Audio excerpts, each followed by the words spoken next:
ایک لباس خاکی ایسا ہے جو سب نے ایک مقررہ دن پر پہننا ہے، اگر وہ وقت سے پہلے پہن لینا تو پھر اس کو خادم حسین رضوی کہا جاتا ہے۔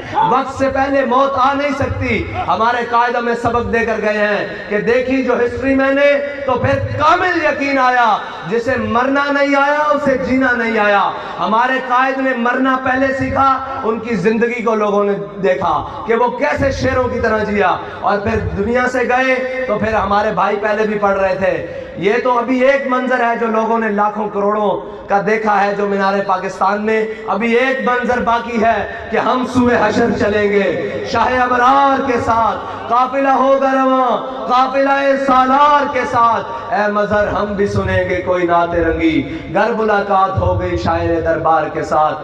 بس آخری بات، کیا آپ یہ کہتے ہو کہ ہم 4 شیڈول میں نام ڈال دیں گے، آپ یہ کہتے ہو کہ ہم پرچہ کاٹ دیں گے، آپ یہ کہتے ہو کہ تمہیں تھانے جیل میں بند کر دیا جائے گا، ہم جہاں بھی بند ہوں، ہم جہاں بھی جائیں، ہم زیر زمین ہوں، آسمان میں اڑتے ہوں، زمین پہ پھرتے ہو، ہمارا ایک ہی کام ہے کہ ہم نے ان کا ذکر عام کرنا ہے، ان کا نام نامی لینا ہے۔ اور تم 4 شیڈول سے ڈراتے ہو جھلے ہو، ہمارا جو اس تحریک میں جس کا خون ہے وہ خون بڑا بابرکت ہے، وہ تمہاری ہی قبیل میں سے، وہ تمہارے ہی ادارے میں سے ایک کانسٹیبل ممتاز حسین قادری ہے۔ اگر ہمیں آزمانا چاہتے ہو تو ہم تو پھندے کی رسیاں بھی گلے میں ڈال کر یہ کہتے ہیں کہ لب بام پکارا سردار صدا دی، میں کہاں کہاں پہنچا تیری دید کی لگن میں۔ ہمیں آزمانا چاہتے ہو تو گلے میں رسیاں ڈالو اور پھر لٹکاؤ، پھر بھی ہماری منہ سے ایک ہی صدا نکلے گی کہ لبیک